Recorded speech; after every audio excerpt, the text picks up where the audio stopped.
At the ZPD, partnership is the cornerstone of success. No, carrots! Whoa! Beautiful! Come on, get on up. We're wild and we can't be tamed. And we're turning the floor into a zoo. Zootopia 2. There's more corruption and crimes going on in the city of Zootopia, and Nick and Judy are back to solve another major case. Out of all the animated films of 2025, this was one of my most anticipated, mainly because I love the first Zootopia. Not only is it one of my favorite Disney animated films, but I also consider this to be the best animated movie of its decade. Yes, not just the best of the year, not just the best of the decade from Disney, I mean that it is the greatest animated feature of the 2010 decade. Just about everything was crafted in a way that represents the peak of Disney Animation's modern filmmaking. It has a great story, the world building is highly immersive, the animation is grand and stunning, the action is intense, the characters are very charming and fun, the comedy provides good laughs, and it has a powerfully mature message that speaks against bigotry and discrimination that America desperately needs to be educated about more than ever. This is one of those movies that I personally consider to be near perfection. Not to mention that I also really enjoy the Zootopia Plus shorts. They're a lot of fun with how they play more with some of the side characters. However, I do want to state that I understand how some may have some concerns about the movie nowadays that it may be perceived as pro-cop propaganda, especially when the systemic racism of the police causes them to act like criminals themselves, and how ICE is disgracing law enforcement by being the American version of Al-Qaeda. I get that cops are viewed less honorably than they used to, which makes it off-putting when Zootopia doesn't fully call them out on their own corruption, but I believe the movie is not trying to say cops are great, and it discusses more about our society as a whole than just the police in general. But this isn't about revisiting the original. This is about how is the Zootopia sequel, which is one of the studio's toughest challenges in recent years to create a follow-up that could get near the levels of their own masterpiece, especially when sequels are not among Disney Animation's strongest capabilities. So now that the city has an alleged snake problem, will Disney finally crack the case on how to make a great sequel? Or is the movie as troublesome as the Fox and Bunny's updated dynamic? Let's find out. The story. While Judy and Nick were able to solve one of the city's biggest conspiracies by the end of the first film, that doesn't mean that peace was fully restored in Zootopia. In fact, as Judy put it best in the conclusion, I implore you, try. Try to make the world a better place. Which is why the cop partners are out to solve another mystery that could uncover the city's darkest secret yet. As a snake was found in the area during the Metropolis's 100th anniversary, and the more they discover why a serpent like him would find himself in the Mammal City, the more they discover the untold history of Zootopia's complex relationship with reptiles. Bunny, Fox! This is a make or break assignment. Fail and I will split you up. As the movie begins and we first see how the characters have been since the predecessor, it does not waste time to get straight into the action.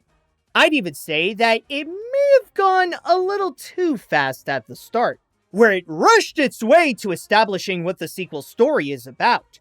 From the dysfunctional dynamic of Judy and Nick, to a snake being on the loose in Zootopia, to the duo being fugitives for choosing to help the snake so they can uncover the truth. And this is not counting the inclusion of most of the new characters and the recurring ones to show what's been going on in Zootopia since the last visit. And this is what I find to be the problem with the movie's first act. There's just so much to present, yet so little time to give them a proper introduction. Which is why the story start feels like it was rushing when it tries to incorporate too many components to show both what's new and familiar. It's not that the elements themselves are bad, I'll explain more how they work well on their own, it's just that the movie begins by presenting too many things at once. Because we are the dream team. Sorry, Paul.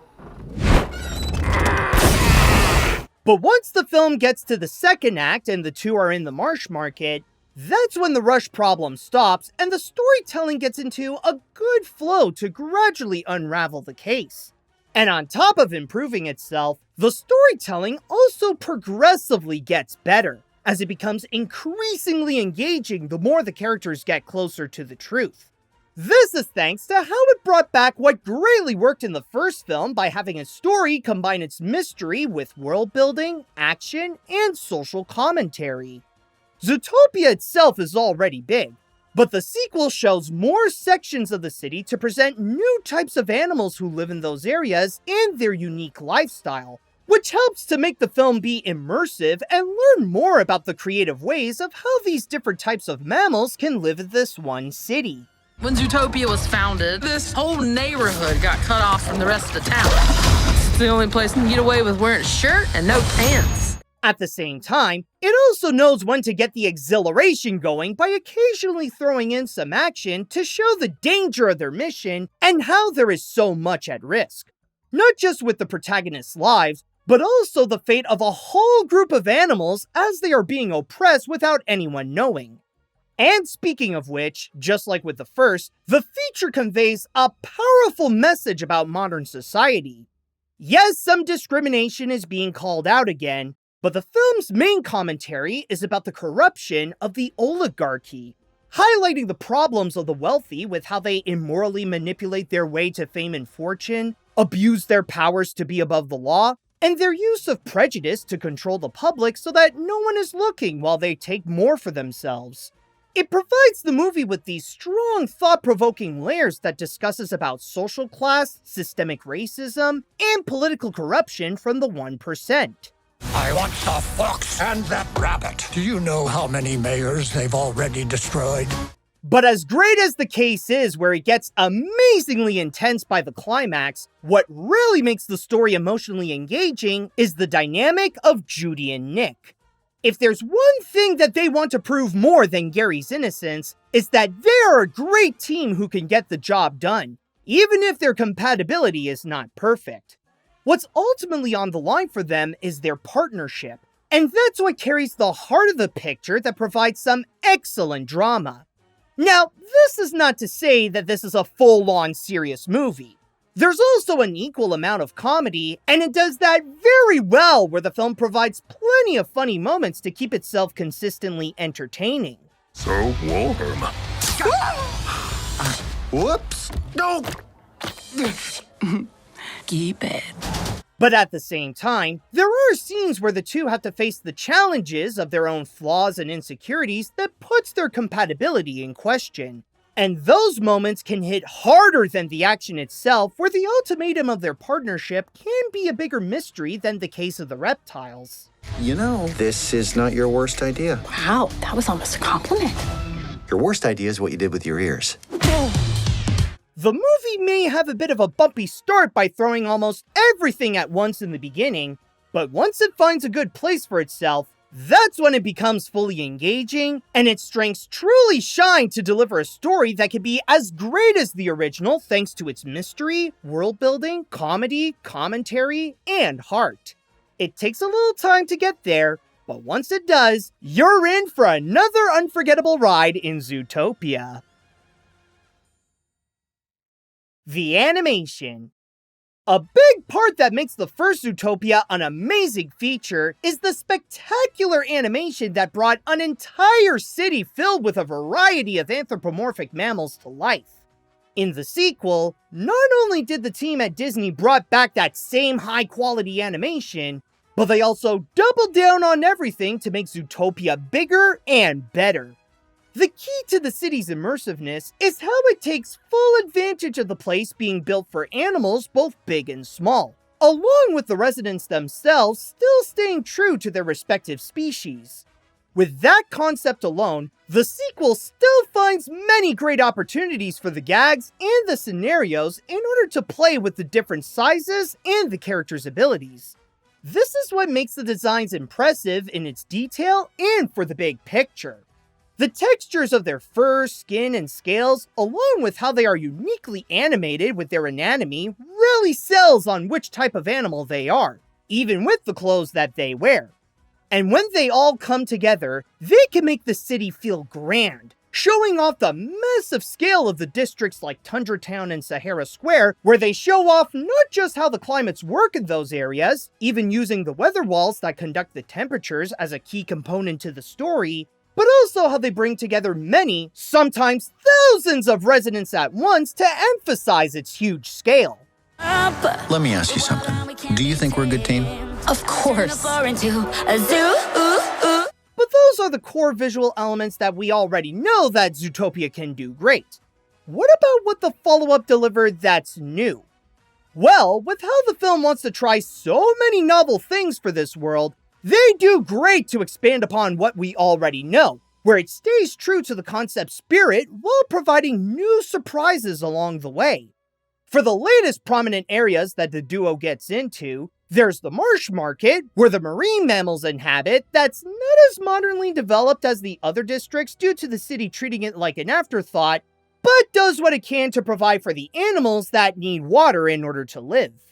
And within, there is a secret hideout exclusively for reptiles so that they could still have a place to get together in the city while being secluded from the mammals. When you two save the city, maybe everyone will see reptiles ain't that different. There is also the Honeymoon Lodge, that was once a romantic getaway for climbing goats at the top of a mountain, is now just an abandoned shack that sets Judy and Nick up for one of the film's action scenes. Oh, and speaking of the action, like I said before, the movie does not hold back on the intensity when things get perilous, especially when the villains are demanding for them to be dead.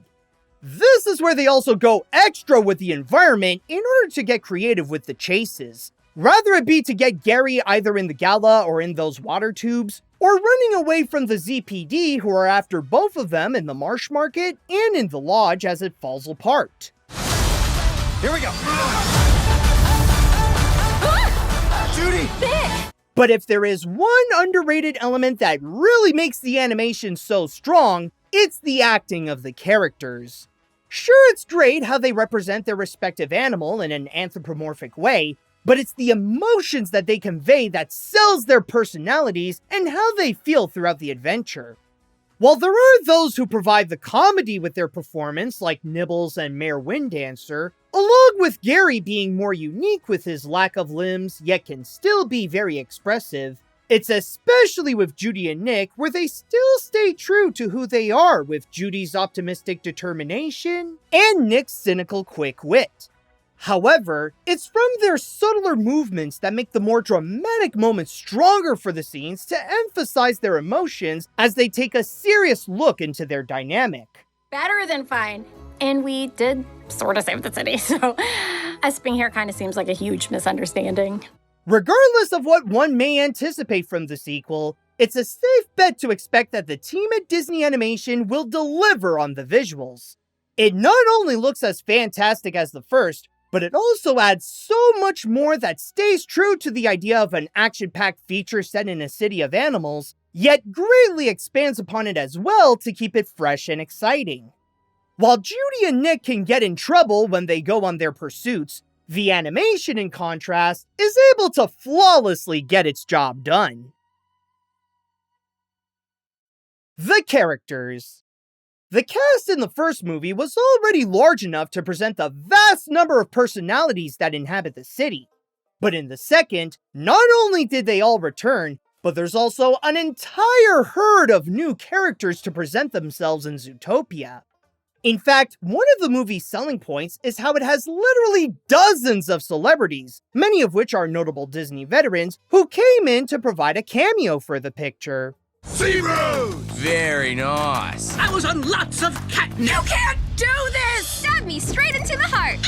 Oh, it's my jam. Yeah. Hey. Order up. In pursuit. I knew it! There is an element of fun to spot all the different animals and figure out who they were voiced by. However, this is also the movie's biggest setback. Much like the problem with the first act, the film has so many characters that it wants to highlight, yet not enough time to efficiently present them all. It's one thing to have cameos and Easter eggs to make the experience more enjoyable for fans, but the feature overcrowds itself with them to the point that most of the characters that have a bigger role in the story are not featured enough to present their true potential. It's as if it prioritizes to showcase the quantity of its cast instead of making the most out of those who matter in the film, which is especially the case with its recurring characters. There are a few like Chief Bogo, Mr. Big, Clawhauser, and Flash who contribute to moving the plot one step ahead, but the rest can cause the picture to quickly hit the brakes just to acknowledge their existence before moving forward as if nothing happened. Flash, 100-yard dash. We need to get across town. No problem. As for the newer characters, I'll say now that they're great on their own. They establish their jobs and purpose in Zootopia well, their personalities strengthen their roles to provide some charm, and the voice acting from the new actors are as fantastic as the returning ones like Kiwi Kwan, Fortune Feimster, Patrick Warburton, David Strathairn, and more. Even Andy Samberg as Pawbird was surprisingly good with a more subdued performance than what he regularly does in animation. I mean, you're clearly working it. Man, I nailed that. Agree to disagree. These new characters do have what it takes to help craft Zootopia 2 to be a strong sequel, like Gary DeSnake, who is looking to go and uncover the truth about reptiles in Zootopia so that his family can return to their original home. Nibbles as the eccentric beaver, who is all about the city's conspiracies and helps the duo across the case. Mayor Winddancer is the new dim-witted mayor. And the Linksleys, led by the father of the family, Milton, are the wealthy villains who symbolize the movie's commentary against oligarchs and will do everything it takes to stop Judy and Nick from discovering Zootopia's secret. The only catch is that they needed a bit more time to develop their personalities and arcs. If the film sacrificed some of its cameos in order to showcase these characters more, then the cast would have been as spectacular as the original. Again, they were very good as they are, but the movie would have benefited if they prioritized them more than presenting all the people they got. Hey, bub. Hey, bub. Hey, bub. Hey, bub. Hey, bub, bub. Hey, bub. Bubby, bub. Hey, bub. Hey, bub. Hey, ho. Hey, bub, bub. Seen a snake? Nope. But the two exceptions that they were able to get right are the protagonists, Judy Hopps and Nick Wilde.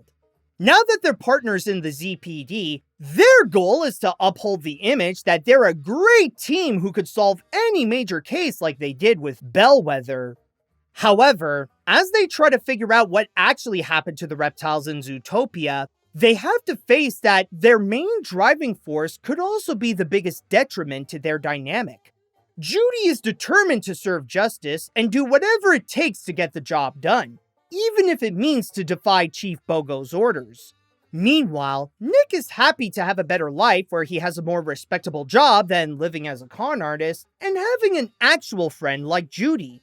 And as someone who depends on his sly wit as his coping mechanism, he's not the best in terms of expressing his true feelings of how much he values his bond with the bunny. Notice how she answered first, did not allow her partner to speak, and taps her foot when she's suppressing discomfort. And as I mentioned before, they supply a powerful heart when they have to come in terms with their own flaws while they're trying to solve the case and run from the cops. As much as they personally want to be partners, there are times when they have to consider what's best for not just each other in the long run, but also for the case. That's why the sequel's emotional core is one of its strongest assets. The case itself is already engaging, but it's the two trying to figure out their partnership in the long run is what can really get the viewer invested. We have to solve the case. It's not worth dying for. Judy! Nick! There is a bit of a case of quantity over quality where it could spend too much time on the cameos than its primary characters, which is why it can have some sequelitis moments with some appearances. However, while it could have done better to develop its newer cast, the characters are still able to let their personalities shine through the picture with their roles in the world building, their contribution to the comedy, and some top-notch voice acting, along with Judy and Nick doing their part to make the adventure strong with their complex partnership. The sequel didn't need to literally have a city's worth of characters to be displayed at once, but with the ones that you do get to know, They make your second visit to Zootopia a good time.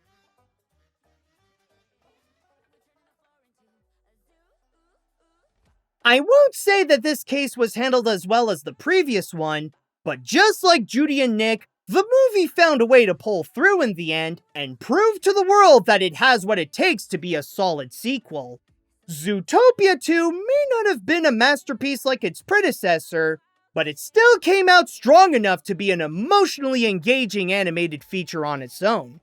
Yes, it could bite off more than it could chew with a rushed first act and having too many cameos to the point of not giving enough room for the more significant characters.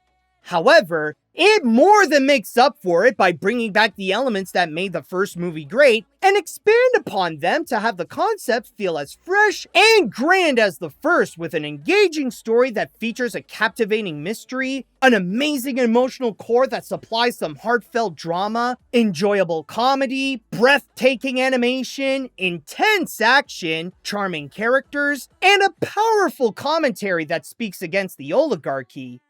Of course, I think it's worth checking out in general, but if you're a fan of the first film, then this is a must-watch. I cannot guarantee that you'll be coming out loving it as much as the first, or even more, but I'm pretty sure that you'll have a real good time with the sequel. And if you had a good time with this review, then give this a like and come subscribe to my channel. You can also join my Patreon, where you can support my work and get as many rewards as there are cameos in this movie. Disney Animation still needs a bit more work to make follow-ups that could be on par with their legendary pictures, but this one is showing improvement. And while I don't think Zootopia 2 is as good as the first, it is pretty close to it. And considering how much I love the original, that's already high praise that makes this a great sequel.